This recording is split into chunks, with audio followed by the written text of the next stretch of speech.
एक नाम हनुमान बेनीवाल है,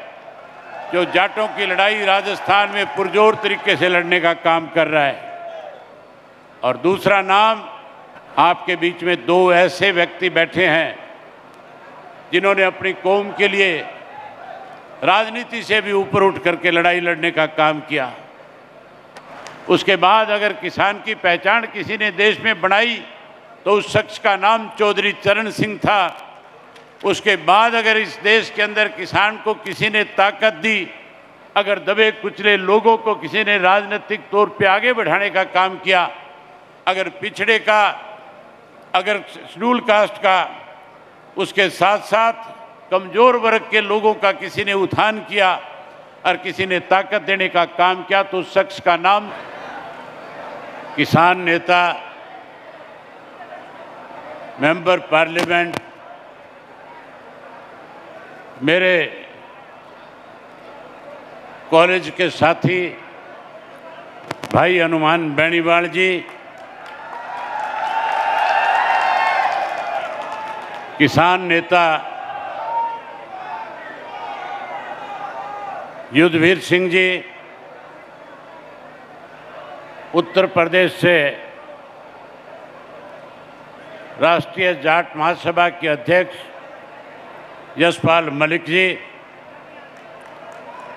प्रहलाद पटेल जी, माय नारोलिया जी, आज के इस समागम के आयोजक श्री पप्पू गोरा जी, राधे जाट जी, श्री रणजीत सिंह जाट जी, आनंद जाट जी, केदार सिरोही जी, मंच के ऊपर बैठे हुए जाट कौम के जितने भी आज हमारे बीच में देश भर से आए हुए नेता हैं, मैं उन सब का अपनी तरफ से अभिनंदन करता हूं और विशेष तौर पे आयोजकों का इस बात के लिए आभार व्यक्त करता हूं कि आज मुझे अपनी कौम के बुजुर्गों से, नौजवान साथियों से, माताओं और बहनों से मध्य प्रदेश की इस पावन धरा पे हजारों की संख्या में आए हुए योद्धाओं से मिलने का अवसर प्रदान किया। इसके लिए मैं उनका बहुत बहुत आभारी हूं। मेरे से पूर्व जो वक्ता थे उन सब ने जाट इतिहास के बारे में जिक्र किया, बहुत खुल करके चर्चा करी। मुख्यमंत्री जी भी आए, पूर्व मुख्यमंत्री भी आए, उनके सामने आप लोगों ने अपनी मांग रखी। मैं आयोजकों से, मंच पे बैठे हुए लोगों से एक बात कहना चाहूँगा, हम लोग मांगने वालों में से नहीं हैं।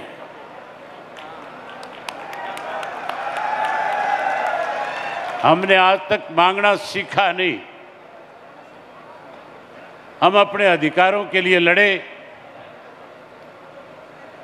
हमने अपने अधिकार,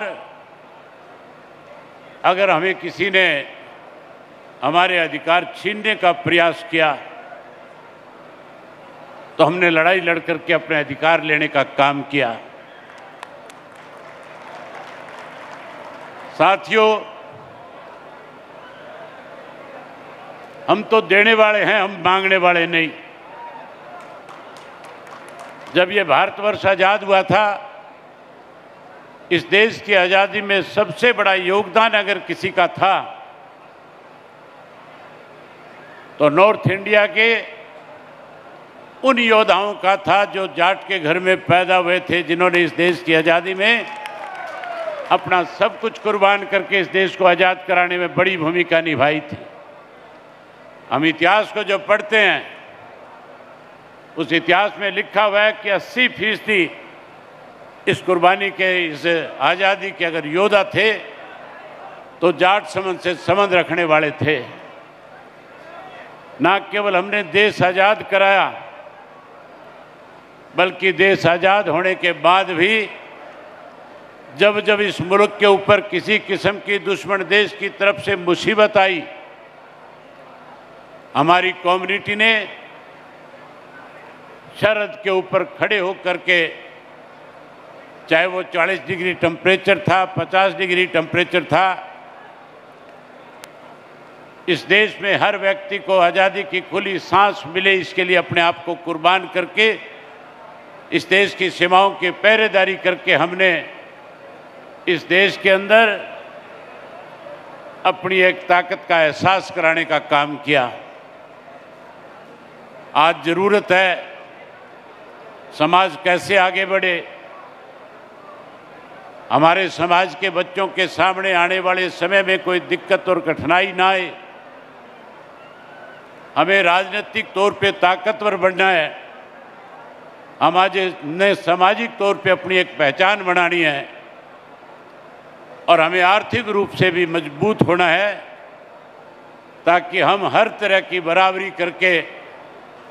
अपनी मंजिल तक पहुंचने में कामयाब हो सकें। मैं उम्मीद करूंगा कि मध्य प्रदेश का किसान का बेटा किसी के आगे हाथ फैलाने की बजाय अपने आप को इतना बड़ा ताकतवर बनाने का काम करेगा कि आने वाले समय में लोग हमारे पास चल कर के आए और हम लोगों के सामने अपनी शर्तें रखें, अपनी शर्त के साथ अपनी ताकत की पहचान कराने का काम करें। मुझे बहुत खुशी है आपके बीच में दो ऐसे व्यक्ति बैठे हैं जिन्होंने अपनी कौम के लिए राजनीति से भी ऊपर उठ करके लड़ाई लड़ने का काम किया। एक नाम हनुमान बेनीवाल है, जो जाटों की लड़ाई राजस्थान में पुरजोर तरीके से लड़ने का काम कर रहा है, और दूसरा नाम कमल पटेल है, जो चाहे किसी भी राजनीतिक दल में रहा हो, लेकिन हमेशा जब भी मेरी इनसे बात हुई, जब भी इनसे मिला, इन्होंने हमेशा मध्य प्रदेश के किसान की, जाट की चिंता करने का काम किया और आज तो कृषि मंत्री के पद पे हैं। मुझे यकीन और भरोसा है कि आज किसान की भलाई के लिए अगर सरकार से कोई टकराव भी मोल लेना पड़ेगा तो भी मुझे नहीं लगता कि किसी किस्म से अपना कदम पीछे हटा लेंगे, बल्कि किसान को जितनी ज़्यादा से ज़्यादा सुविधाएं दी जा सके, मैं उम्मीद करूंगा कि पटेल साहब आपको उन सुविधाओं को दे करके किसान की ताकत बढ़ने का काम करेंगे। साथियों, देश जब आज़ाद हुआ था, हमारे देश की हालत ऐसी थी कि हम तो दूसरे देशों पे इस बात के लिए भी निर्भर करते थे कि हमारे यहाँ पे पूरा खाने का राशन भी नहीं हुआ करता था। एक वक्त ऐसा आया था जब लाल बहादुर शास्त्री हमारे देश के प्रधानमंत्री थे और लाल बहादुर शास्त्री जी के सामने दो संकट पैदा हो गए थे। अन्न का भी संकट था, धन का भी संकट था। अगर उस संकट से किसी ने इस देश को उबारने का काम किया तो लाल बहादुर शास्त्री जी ने एक नारा दिया था और कहा था कि मैं इस देश को अन्न के संकट से और धन के संकट से बचाना चाहता हूं। इसके लिए मैं देश के अन्नदाताओं से, किसानों से इस बात की अपील करता हूं कि वो एक दिन का भोजन जो है, एक दिन का उपवास रख करके इस देश के कमज़ोर वर्ग के लोगों का पेट भरने का काम करें। और उनकी एक आवाज़ पे हमारे देश के किसान ने एक दिन का उपवास रख करके अन्न की कमी को पूरा करने का काम किया था।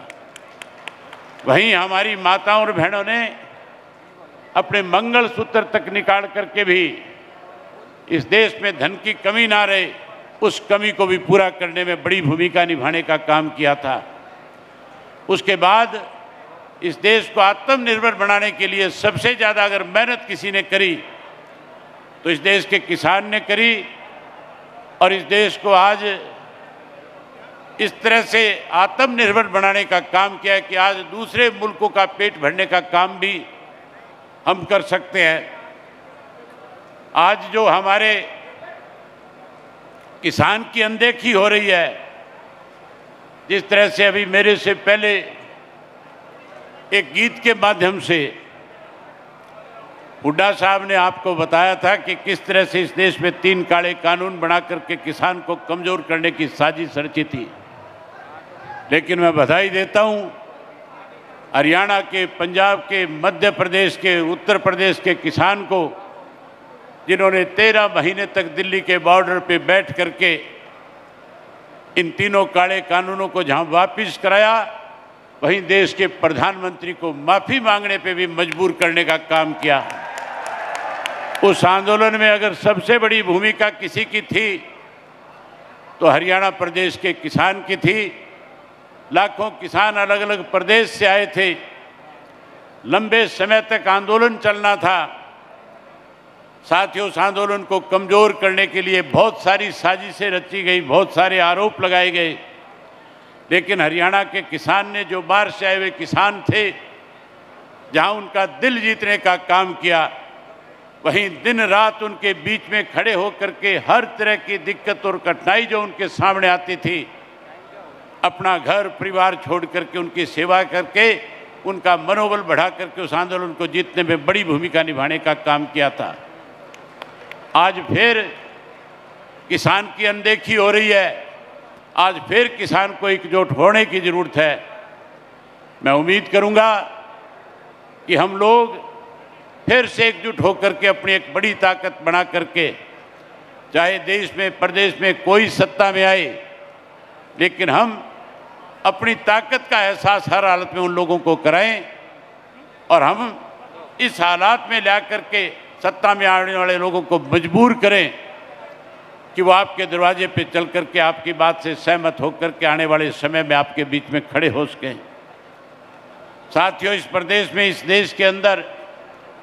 अगर जाट जाति की किसी ने पहचान बनाने का काम किया, किसान को किसी ने ताकत दी, तो इस देश में जहां हमारे बहुत सारे योद्धा हुए थे, जहां तेजाजी महाराज जैसे शख्सियत हमारे बीच में आई थी, जहां और बड़े बड़े योद्धा जिन्होंने जाटों के लिए, चाहे वो राजा सूरजमल थे, चाहे वो आपके यहाँ पे धर्मा थे, राणा साहब थे, जहां उन्होंने जाटों की एक पहचान बनाने का काम किया, वहीं देश की आज़ादी से पहले और देश की आज़ादी के बाद अगर इस समाज का, इस जाट कौम का इतिहास में किसी ने नाम आगे किया, तो जिन योद्धाओं का आज यहाँ याद करना चाहिए था, उनमें सबसे बड़ा नाम अगर किसी का आता है देश की आज़ादी से पहले, तो सर छोटू राम का आता है, जिन्होंने किसान कौम के लिए बहुत बड़े काम करने का काम किया था। उसके बाद अगर किसान की पहचान किसी ने देश में बनाई तो उस शख्स का नाम चौधरी चरण सिंह था। उसके बाद अगर इस देश के अंदर किसान को किसी ने ताकत दी, अगर दबे कुचले लोगों को किसी ने राजनीतिक तौर पे आगे बढ़ाने का काम किया, अगर पिछड़े का, अगर शेड्यूल कास्ट का, उसके साथ साथ कमज़ोर वर्ग के लोगों का किसी ने उत्थान किया और किसी ने ताकत देने का काम किया, तो उस शख्स का नाम चौधरी देवीलाल था। जहाँ इन लोगों ने किसान की पहचान बनाई, वहीं कमज़ोर वर्ग के लोगों को अपने साथ खड़ा करके इस बात का एहसास कराया कि हम आपके साथ हैं, आपको कोई दबा नहीं सकता, आपको कोई कमज़ोर नहीं कर सकता, आपकी पहचान कोई खो नहीं सकता। जब तक किसान के साथ हैं, जब तक आप हमारे साथ हैं, हम आपको ताकत देने का काम करेंगे। उसके बाद अगर किसी ने इस देश के अंदर किसान की पहचान बनाई